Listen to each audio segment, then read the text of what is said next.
clave para la competitividad global a largo plazo.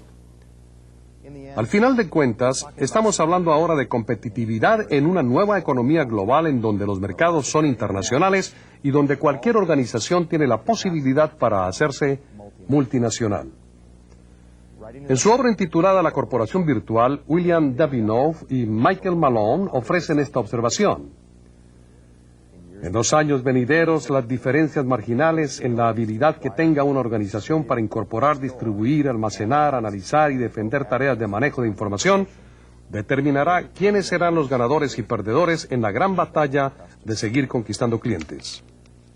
Dada la riqueza del escenario tecnológico y económico que ya hemos comentado y las indicaciones de selección natural, pareciera apropiado revisar el diccionario American Heritage en busca de una definición más orgánica del término convergencia. La evolución adaptativa de estructuras superficialmente similares dentro de especies muy diferentes pero sujetadas a ambientes similares.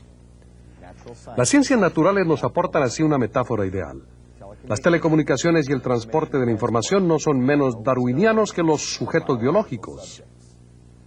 Y como en el caso de sus análogos orgánicos, el reto para las organizaciones, para sus tecnologías y para sus economías, ya sea nuevas o bien establecidas, es el de sobrevivencia. La buena noticia, el que ustedes y yo seremos en el final los que tomemos las decisiones de hacia dónde ir. Muchas gracias.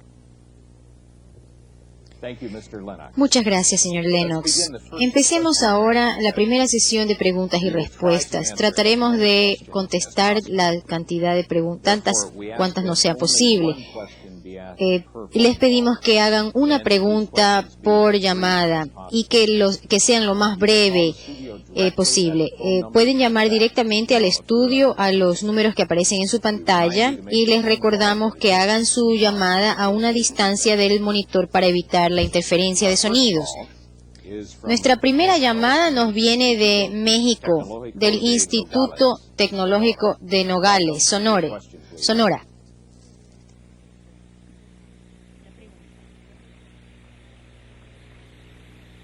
Nogales no está, no hay sonido.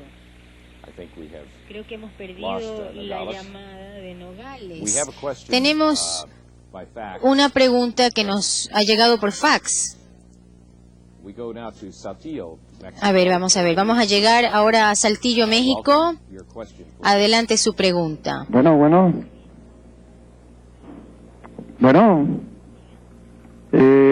Mire, hablo del Instituto Tecnológico Saltillo. Sí, quisiéramos hacer la pregunta de cuáles serían los problemas psicológicos, políticos y sociales que trae consigo esta nueva tecnología. Como por ejemplo el uso de los chats. Esa es la pregunta. Una pregunta bastante amplia. Bueno, empecemos primero hablando un poco sobre la supercarretera de la información en general y tal vez después podemos agregar algo más. Creo que los problemas son más bien de despliegue, de implementación inicialmente. Y tenemos una gran infraestructura para desplegar todo esto, para que todo el mundo pueda aprovechar esta supercarretera de la información. El asunto es que hay una gran cantidad de financiación a nivel mundial para poder lograr eso. Desde el punto de vista social yo veo solamente beneficios, no tanto problemas. Como habíamos dicho, esta capacidad de llegar realmente al pueblo, llegar a nuestro electorado, llegar a nivel personal. Y esa es una gran oportunidad. Ahora, quiero indicarles, y quiero ser muy directo, la Internet sí es una amenaza para ciertas sociedades, las que son de tipo cerrado. Por ejemplo, las sociedades musulmanas fundamentalistas en el Asia, que básicamente han cerrado las puertas a la Internet y a todo acceso a esa red para sus ciudadanos. ¿Por qué? porque desde ese punto de vista para ellos lo consideran algo peligroso para sus propósitos. ¿Por qué? Porque es una forma tan eficaz de unir a las personas, ¿no? La Internet da un giro, un vuelco completo a estos conceptos con los que nosotros nos hemos criado sobre los medios de comunicación masiva, es decir, que los medios de comunicación están consolidados y están en manos de grupos específicos que detentan el poder. Ahora, en cambio, la información puede surgir y la comunicación surge a nivel individual desde las bases. Así que esto potencialmente, por supuesto, representa un peligro para estas sociedades cerradas. Y mi esperanza es que el efecto en última instancia sea una apertura de estos países también.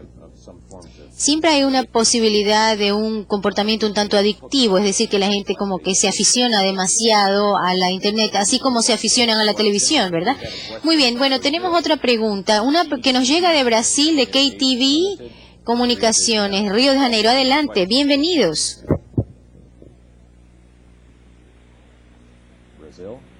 Brasil. Hola. Buenos días. El servicio de América Online se utiliza mucho para fines recreativos, para personas jóvenes como nuestros hijos. ¿Cuáles son los usos más comunes y de mayor potencial que se puede aprovechar para fines comerciales o fines de negocio? Y también si las tarifas actuales se justifican.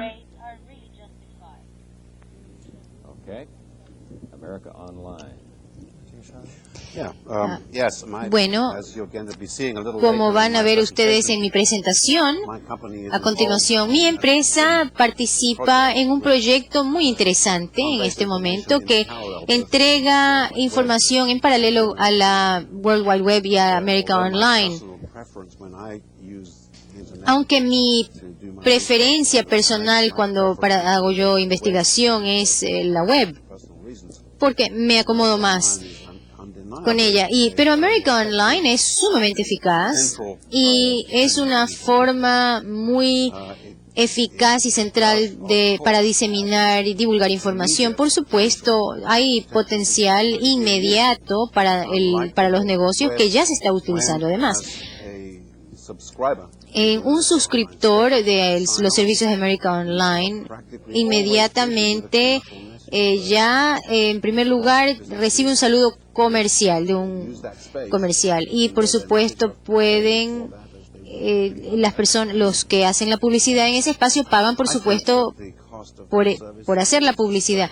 Yo creo que el costo de ese servicio sí se justifica, no me parece que sea exagerado considerando los recursos a los que uno tiene acceso por medio de esa suscripción o incluso para ingresar a la Internet en general. Yo creo que $20 al mes no es demasiado. Cuando hacemos publicidad y hablamos en el espacio de la Internet, hablamos de impresiones y cuántas impresiones podemos hacer como resultado a cada uno de nuestros visitantes en nuestra página de la Internet, ¿verdad? Y el asunto es de ver a cuánta gente llegamos y cuántas transacciones se pueden hacer con tantos clientes, y esta es la gran oportunidad comercial que ofrece la Internet, comercialmente hablando. Por ejemplo, la comunicación, los medios de comunicación masiva han cambiado tanto, igualmente la comercialización de masas nos da esta capacidad. Nosotros ahora ya podemos incluso saber quién nos visita y podemos adaptarnos específicamente a cada cliente, ¿no? Especializarnos. Esta llamada nos llega de Córdoba, Argentina, Diario Hola, La Voz. sí, hola. Hola, buenos días. Bueno, la pregunta que nosotros queremos hacer es la siguiente. Se dijo que Internet es una nueva herramienta para la democratización,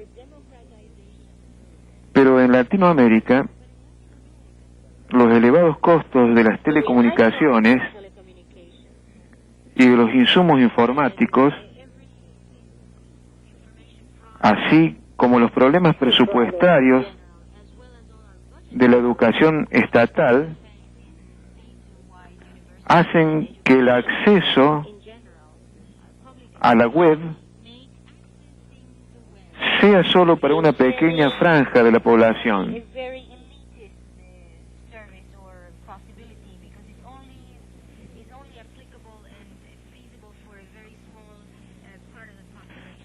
¿No piensan que en esta región Internet puede agravar la brecha del conocimiento entre clases pudientes y marginales?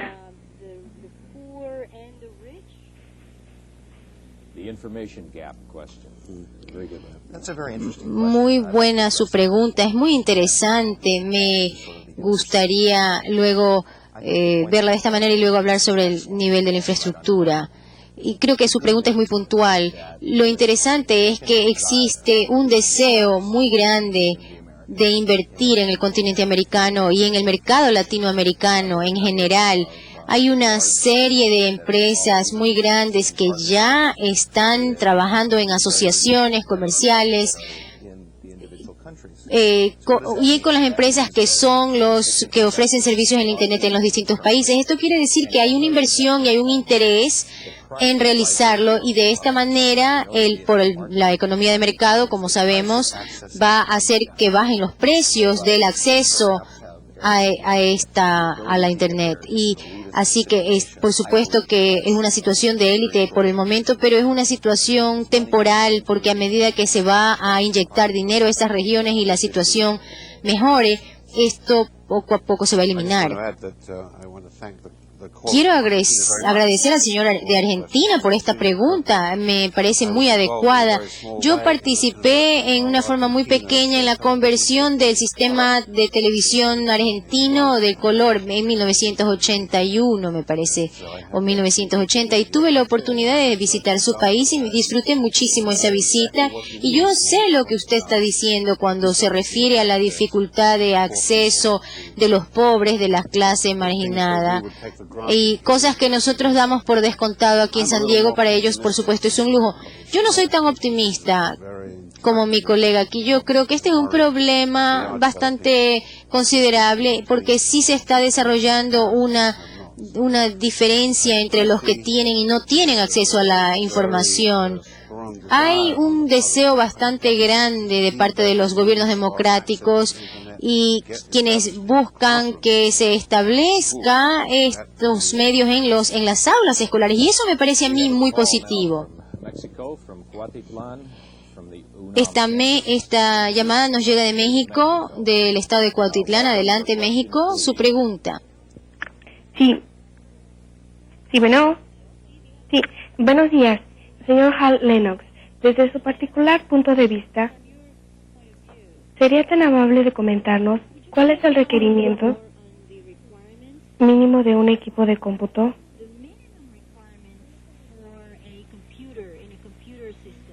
Para tener resultados óptimos en el Internet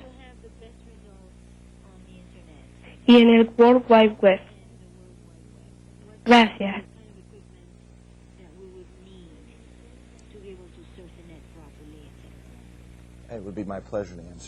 Con mucho gusto le contesto su pregunta. Los requisitos mínimos en este momento creo que principalmente tienen que ver con la memoria RAM, ¿no? La memoria de acceso aleatorio. Muchos de los applets, que son las aplicaciones incrustadas que residen en la web, las copiamos, las bajamos del servidor y las ponemos en nuestra máquina local, ¿verdad? Y lo que hace que estas funcionen bien y a buena velocidad, etcétera, es la memoria RAM que tiene que tener la computadora. Así que yo diría que una memoria RAM aceptable para que un procesador, por ejemplo, una máquina Pentium que tiene un procesador bastante bueno, veloz, etcétera, pero el procesador no es tan importante como cuando hablamos de memoria disponible. Entonces, por supuesto, mientras usted más y más pasa conectado a la red, las tarjetas de gráficos que usted emplea, por ejemplo, los sistemas de sonido, este tipo de de accesorios pueden, por supuesto, mejorar la calidad de la recepción y del acceso que tiene usted a la Internet. Bueno, ¿cuánto esperaría usted, por ejemplo, cuánto habría que gastar para tener un sistema adecuado, más o menos? Bueno, yo soy estudiante de las economías de mercado y yo veo la mano invisible, así que yo creo que la oferta y la demanda es la que está actuando aquí. Cada vez bajan los precios. El precio de las máquinas de todo tipo sigue bajando cada vez más. Les voy a dar una anécdota. Yo recuerdo que mi padre llegó un día a la casa con su primera calculadora de bolsillo, que tenía 4 funciones y la raíz cuadrada también, y él estaba muy orgulloso de esa calculadora que costaba $300. En este momento las regalan en las ferias y en las exhibiciones y le dicen muchas gracias por habernos visitado. Así que eso mismo se está viendo en el mercado de las computadoras. A medida que los procesadores se hacen más veloces, entonces bajan los precios y la curva de fabricación baja los precios precisamente. Okay, we have a question now from Lima, from the Universidad Nacional de Ingeniería in Lima. Welcome, your question, please. La pregunta, adelante Lima. Buenos días. Buenos días. Aquí desde Perú. We are calling you from Peru. Tenemos 2 preguntas. We have 2 questions. Una relativa a seguridad One en is el related Internet. to security on the Internet. Hoy hablamos mucho de que las empresas se mueven al Internet para hacer negocios. ¿Cuál es el estatus hoy de la seguridad en el Internet? ¿Cómo las empresas pueden sentirse tranquilas que su negocio está seguro en el Internet? Y la segunda pregunta es, ¿existe alguna iniciativa para lograr de alguna manera algún control para que los menores de edad no lleguen tan fácil, por ejemplo, a la pornografía que está presente en muchos lugares del Internet? Muchas gracias.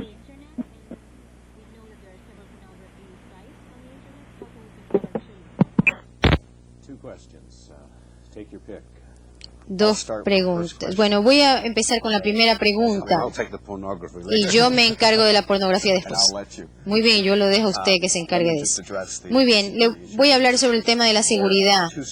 En primer lugar, hay 2 tipos de, 2 corrientes, 2 filosofías al respecto. En primer lugar, una dice que la seguridad es principalmente un asunto de cultura, de hábito, de costumbre. Esto quiere decir que si usted va a hacer que le aparquen el automóvil, cada vez que usted envía a parquear su automóvil por medio del botones, usted le está dando la llave a un extraño. Esta misma situación se da en la Internet, ¿no?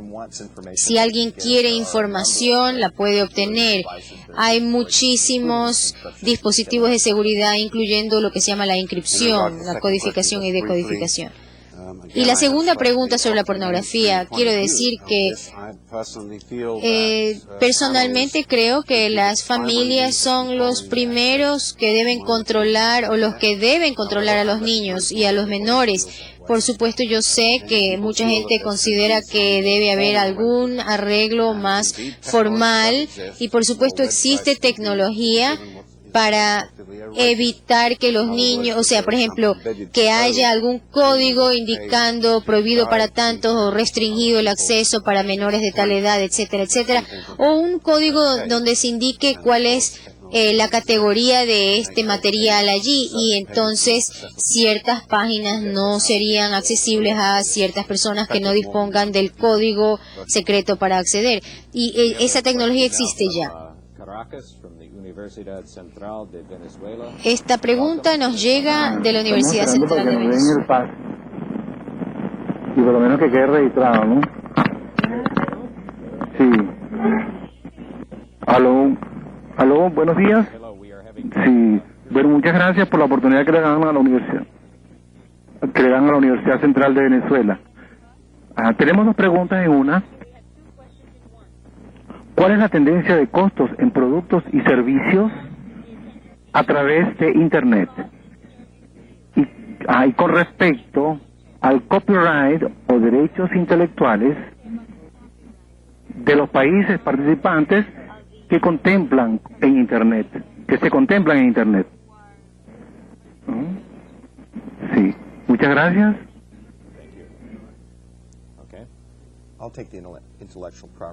Voy a tomar la pregunta sobre la propiedad intelectual. Hay una gran legislación hay un cúmulo de leyes y de reglamentos que se están generando porque esta es una nueva rama de la ley y hay muchísimos puntos que todavía no se han resuelto.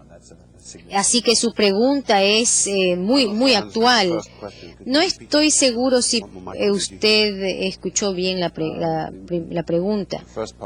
La primera parte de la pregunta tenía que ver sobre los costos de los servicios.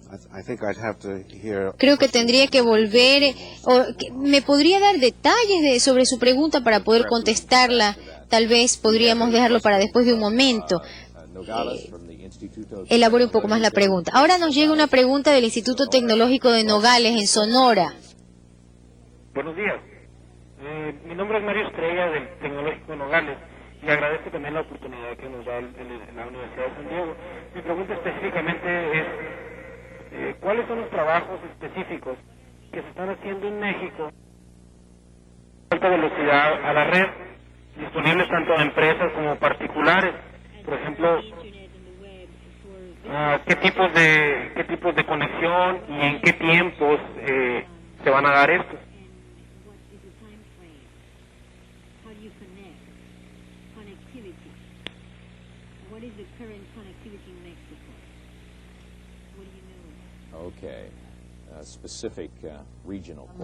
Esta es una pregunta regional, específica. Yo creo que puedo contestar parcialmente esa pregunta y tal vez después le puedo enviar más información si él quiere a través del ITC. ¿Qué le parece? La pregunta completa no la puedo contestar en este momento, pero sí le puedo decir que México actualmente está invirtiendo mucho dinero por sí mismo y con sus socios para poder mejorar y actualizar la infraestructura del país. En este momento, por ejemplo, se está implementando una gran red de frame relay que le ofrecerá una facilidad de acceso a los negocios mexicanos, a la red y también, por supuesto, para que tengan acceso con sus socios comerciales. Por ejemplo, mi empresa Southwest Corporation y Telmex, que son dos empresas telefónicas o de telecomunicaciones, están en este momento trabajando en estos proyectos y con mucho gusto le enviaré información al respecto después del programa. Todo esto ocurre a una velocidad tan grande que uno se da cuenta de que no hay esperanza un momento dado de esta semana y la próxima semana está todo el campo abierto porque la evolución la velocidad a la que evoluciona todo esto es extraordinaria. Hay muchísimos mexicanos en la internet en este momento en el chat, como les cuento yo de mi experiencia. Ahora nos toca una pregunta de Reynosa, Tamaulipas, del Instituto Politécnico. Adelante. Sí, muy buenos días. De aquí, desde el Centro de Educación Continua del Instituto Politécnico Nacional, Unidad Reynosa, tenemos dos preguntas que se pueden resumir al aspecto de seguridad. La primera es, ¿cuál es la tendencia hacia la seguridad personal de cada usuario de la red? Si puede resultar una amenaza para la privacidad de las personas. Y la segunda es la siguiente. Bueno, sí, mi nombre es Ricardo Acosta, sí, de aquí el Centro de Educación Continua en Reynosa. ¿Cuáles son las medidas de seguridad que se tienen para colocar información en la red de Internet que no sea negativa para manejar grupos en sentido religioso o para desestabilizar grupos políticos, ya que existen varios riesgos? ¿Sí? ¿Qué nos pueden informar al respecto?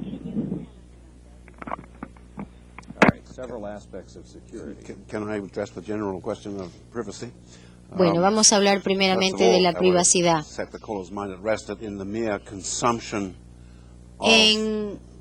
el consumo propiamente de la información que se presenta en las páginas de la web.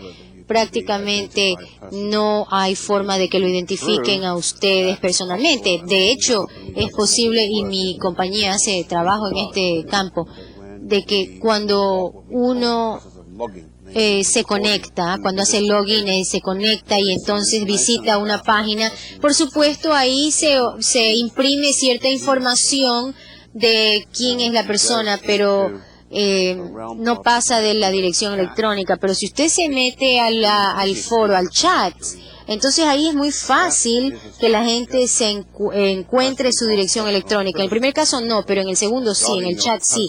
Ahora, en cuanto a guardar y cuidar su espacio personal, su privacidad, está usted enteramente a merced de los que le ofrecen los servicios de Internet. Por ejemplo, aquí en California, el acceso a la Internet lo tiene usted a través del proveedor, quien es el que le ofrece el servicio, y él sí sabe quién es usted.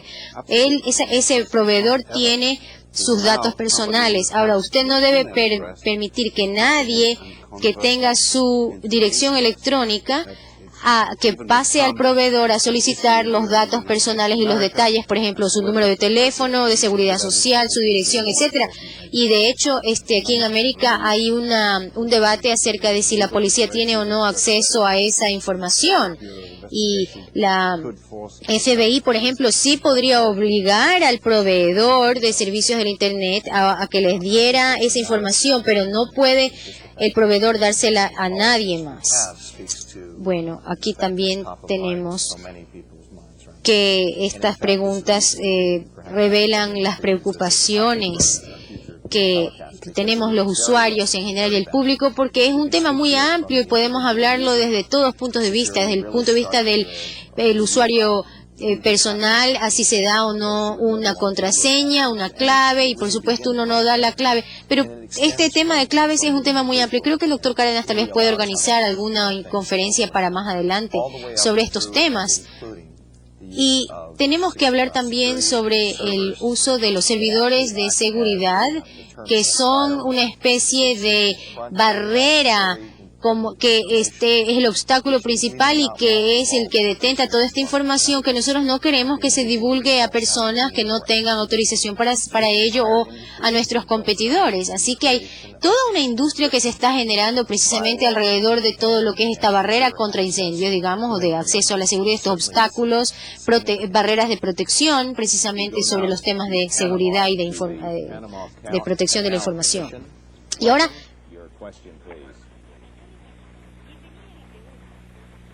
sí, muy buenos días. Nuestra pregunta es la siguiente.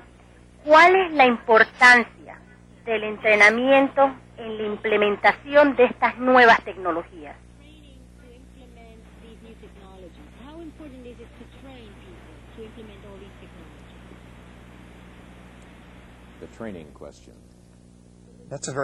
muy buena la pregunta. La respuesta es que el entrenamiento es sumamente importante. Si realmente queremos que la tecnología sea bien utilizada y que sea útil, entonces, por supuesto, tenemos que entrenar a la gente que va a tener acceso a esta tecnología para que ellos sepan cómo utilizarlo y sepan cuál es la capacidad y cuáles son los límites. Ahora, esa tecnología cada vez se hace mucho más fácil y cada vez se requiere menos y menos entrenamiento. Se hace cada vez más fácil para el usuario. Hemos visto cómo la web ha evolucionado desde que empezó, desde que se creara, desde el comienzo era difícil navegar. Ahora el browser, que es el que lo hace a uno recorrer, y es muy fácil utilizar este método para poder pasear por la Internet.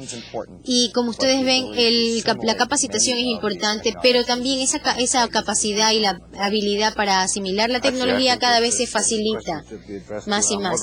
Creo que la pregunta vendría para el moderador, quien entiende mejor que yo la educación. Vamos a ver una parte de su pregunta. Intentaré responder. Como había dicho yo anteriormente, yo soy gran entusiasta en cuanto al efecto democratizador de la World Wide Web. en el mundo entero, y yo animo a todos a que realmente hagan fácil y que faciliten las cosas para los estudiantes y para las personas en general, que puedan crear su propia página. Creo que mientras más fácil, más rápidamente se familiarizan nuestros hijos con este método, más más riqueza encontraremos en la Internet y vamos a progresar, porque esto se convierte en una herramienta muy útil para todos. Creo que el problema de la capacitación no es tan grande, y creo que tenemos ahora programas, software, que permiten, que son tan fáciles como un procesador de texto, sencillamente. Como educador, creo que ahora hay un problema, hay un asunto de generacional, que los jóvenes son los que están enseñando a los adultos, a los viejos. Por ejemplo, ofrecemos un curso y un estudiante diseñó mi página en la web. Yo no la diseñé, así que si les damos unas pocas herramientas, hay gente que sencillamente va a florecer y va a poder hacer cosas inimaginables. Así que este es un campo sumamente fructífero y que presenta muchas satisfacciones. Hipotéticamente cualquiera puede realmente ir y ver su creación, o sea que es una galería muy creativa. A la Universidad Espíritu Santo, Guayaquil, Ecuador. Adelante la pregunta. Bienvenidos.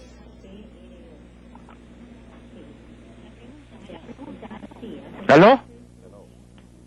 ¿Aló? Buenos días. La pregunta es la siguiente. ¿Cuál será el futuro de las tecnologías Fast Ethernet y ATM?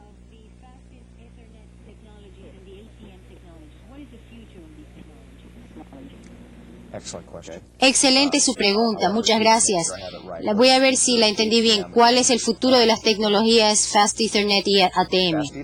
Fast Ethernet tiene un futuro brillante por delante. Hace poco funcionábamos en LAN, en el Ethernet, con 10 megabits. Ahora estamos viendo que desplegamos 100 megabits en Ethernet, y muy pronto vamos a ver los gigabits disponibles. Ethernet en el espacio de LAN proveerá mucha información con mucha velocidad, y mientras más veloz se hace el Ethernet, más información se puede colocar ahí en esas Ethernets. Por ejemplo, la videoconferencia ahora se puede hacer correr, funcionar en estos espacios. Ethernet y ATM van a funcionar juntos, o sea, hablando de LANs y el área más amplia, cuando hablamos de tecnología asincrónica, porque lo que podemos es poner muchísimos tipos de carga con distintos protocolos y encapsularlos y pasarlos de una LAN a otra, a una red más amplia, no la red de área local. Y este es un futuro que nosotros como usuarios estamos impulsando precisamente por las necesidades. Pasamos ahora a la Ciudad de México, a la Comisión Federal de Electricidad, Nuevo León. Monterrey, adelante.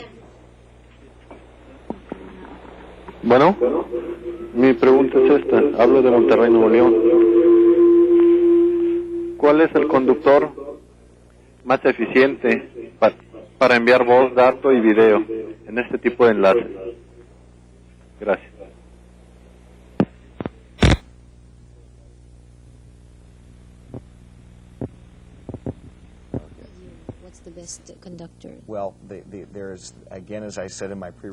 Como yo les dije en mis observaciones anteriores, hay muchas formas de lograr esto. Depende de la naturaleza de la comunicación y de hacia dónde va esta comunicación. Por ejemplo, si usted tiene que hacer una videoconferencia, digamos, entre San Diego y otra parte del mundo hoy día mismo, y mañana tiene que hacerlo con otra parte del mundo, la tecnología ISDN es excelente para ello, por la capacidad de hacer múltiples conexiones.